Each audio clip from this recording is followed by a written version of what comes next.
And now, we enter the book of Leviticus. This is the third book of the Old Testament, the third book of Moses, and the third Bible video of mine that will make me look uninformed. With that being said, let's actually get into the book. Well guys, are you ready for the epic Bible story to continue, with new twists and turns for our characters? You got your popcorn ready and everything? Well, too bad! No story for you, no popcorn either. Give me that. Now hold up. Don't leave, because this is still a very important book of the Bible, as it contains important laws given by God. But a question I want you to keep asking yourself is this: who are these laws for? As you know, the chapter breaks and titles were added in later, around the 13th century, not part of the original text. That being said, we could see these breaks within the text when God changes who the audience is he's talking to. Throughout the text, God will say something like this: "And the Lord called unto Moses, and spake unto him out of the tabernacle of the congregation, saying, Speak unto the children of Israel, and say unto them." So obviously when you read that part, know that everything after that is directed towards the children of Israel, until you come across another one of these breaks. Here's a different one you'll encounter. "And the Lord said unto Moses, Speak unto the priests, the sons of Aaron, and say unto them." So these following rules would obviously be for priests. Sometimes you'll get a combo of both the Israelites and the priests, but the point is, I'm reading the rules contained in this book to take on a very limiting nature. To me at least, the rules in this book seem only to apply to the children of Israel, and the priests with them, who I guess are also children of Israel. So for Gentiles like me and maybe you, if we're taking a literalist interpretation of the text, it doesn't seem to apply to us. To further support my point about the limited scale of these laws, consider what happened in the last book. The children of Israel made a golden calf, and obviously angered God, so these rules coming immediately after seem to be a way for them to make things right with God and be holy. With that being said, we're not going to touch on the heavily ritualistic rules, nor the rules for priests, because I'm assuming you aren't a priest in training. And if you are, please do not rely on my half-assed videos for your theological training. You will fail whatever class you are taking. We are, however, going to talk about the more general rules applied to the children of Israel, because as we'll see, they still impact practices within the Jewish faith to this day. And given the mysteriousness of some of these rules, I think it'll be fun to speculate as to why they're given. With that being said, let's rip off the band-aid and dive into the most controversial rule. I know for a fact, when you were getting all ready and saw this video, you were like, oh boy, how is Philosophy Tunes gonna cancel himself with this one, once he gets to this rule. Alright then,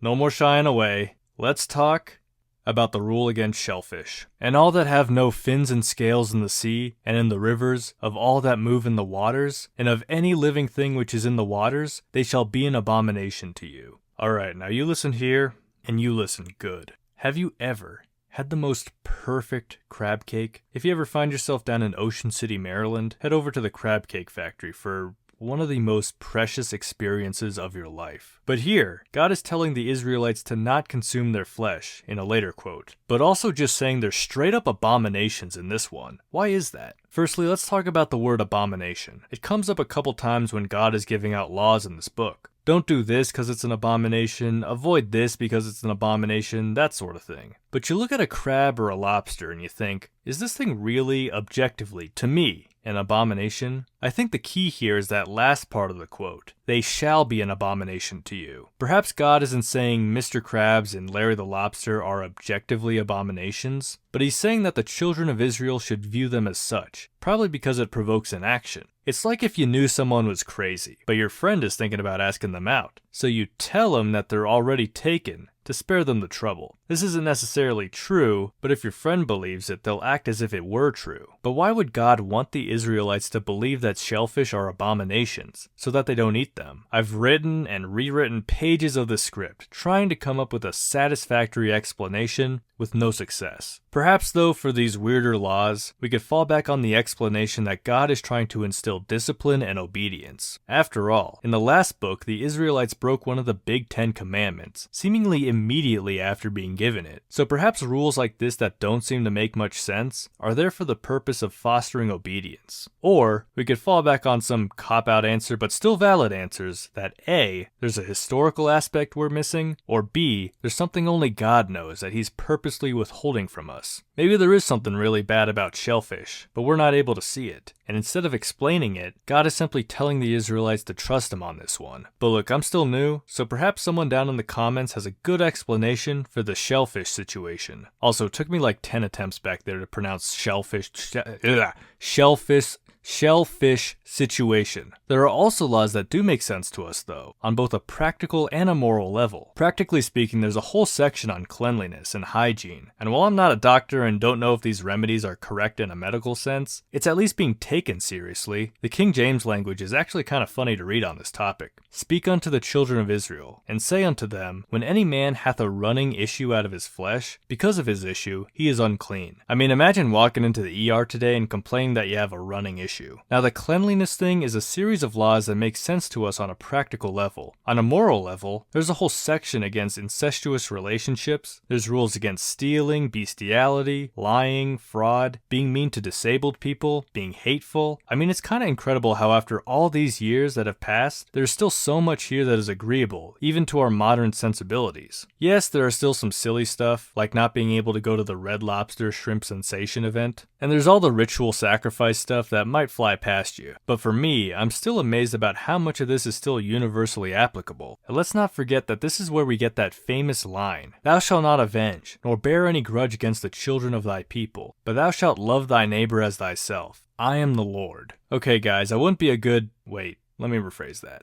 I wouldn't be a not terrible YouTube channel if I didn't actually cover the controversial stuff here too. Leviticus 18:22. Thou shalt not lie with mankind, as with womankind. It is abomination. Firstly, let me reiterate that the laws in this book only apply to the children of Israel, and they're given during a specific time in history with a specific culture. Secondly, let me acknowledge my own bias here. I'm personally a live and let live as long as you're not harming others kind of person. On some occasions, usually with friends or family, I'll draw the line if they're doing something extremely harmful to themselves. But generally speaking, I'm like, hey, live your life as long as you don't hurt others. And besides that, I've experimented back in college. I mean, who hasn't kissed their homies goodnight? So that's where I'm coming from on this, and naturally my bias is probably causing me to read this line a bit more critically. Firstly, we addressed the abomination language during the shellfish discussion. To be fair, God here is saying it is an abomination, rather than it shall be an abomination to you. But for me at least, there's nothing obviously abominable about gay sex, just like there's nothing obviously abominable about shellfish. So although the language is different, the context for me is somewhat more the same, and I think that matters a bit more than the slight difference in language. God wants the children of Israel to view it as an abomination, but maybe it's not objectively an abomination. But philosophy tunes, even if we accept your big coping explanation, God still says not to do it and wants the children of Israel to view it as an abomination.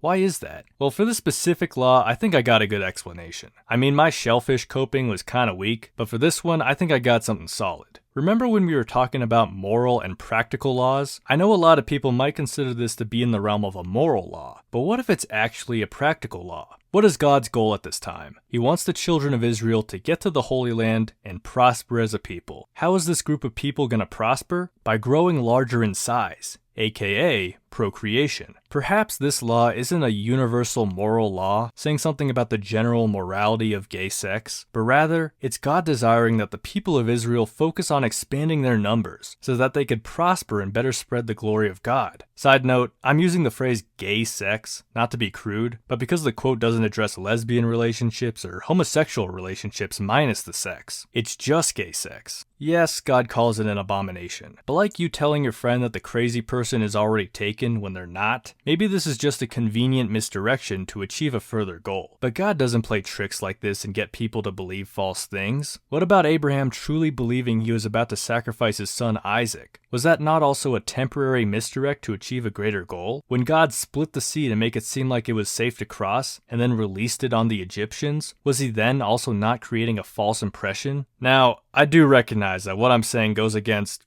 probably the entire history of biblical scholarship, but hopefully my explanation still makes sense as a somewhat reasonable possibility. Even if it's like a 1% possibility. None of us, biblical scholars included, can ultimately know the mind of God, so we're forced to make educated guesses, our miniature leaps of faith. And this is just my own educated guess. Granted, a guess influenced by my own bias, as I mentioned at the beginning. But the argument could be made that it's not only my own cultural bias, it's influenced by this very book itself. Thou shalt love thy neighbor as thyself. This one commandment, I believe, not only seems to be the most powerful throughout the book, but for the secularists out there watching this video, it's found in many other religions and is kinda sorta found in one of the most influential ethical philosophies ever. Check out my video on Kant for more information. So I guess I'm in this weird spot where as I'm reading the Bible, I'm coming across a few things I find morally disagreeable, such as, for every one that curseth his father or his mother shall be surely put to death. He hath cursed his father or his mother. His blood shall be upon him. Man, if we applied that today, every edgy, angsty teen going through an identity crisis would be put to death. Which would essentially be all of them, including me and you. But anyway, because I'm motivated by that one commandment that I believe to be the most powerful and that Jesus seems to also emphasize the most, that leads me to read these more questionable passages in a way that best respects that golden rule commandment. In order to respect one of the more important teachings of the Bible, love thy neighbor as thyself, I'm required to read the rest of the Bible and its teachings in a critical light that's most favorable to that commandment. In other words, I respect the Bible by reading it critically. And guys, yes, we covered some tough verses here, but don't let that take away from the multitude of commandments we do find easily agreeable, which I still think is pretty incredible, considering the vast distance in time. We obviously didn't cover all the laws listed here, so comment below a law that I missed out on that you think is worth talking about. And as always, share your knowledge below in general on this book and its contents, regardless of your faith. Just be respectful. Again, this is only my second time reading this book. I'm not a biblical scholar. I've taken no theology classes. I'm just an idiot with a microphone.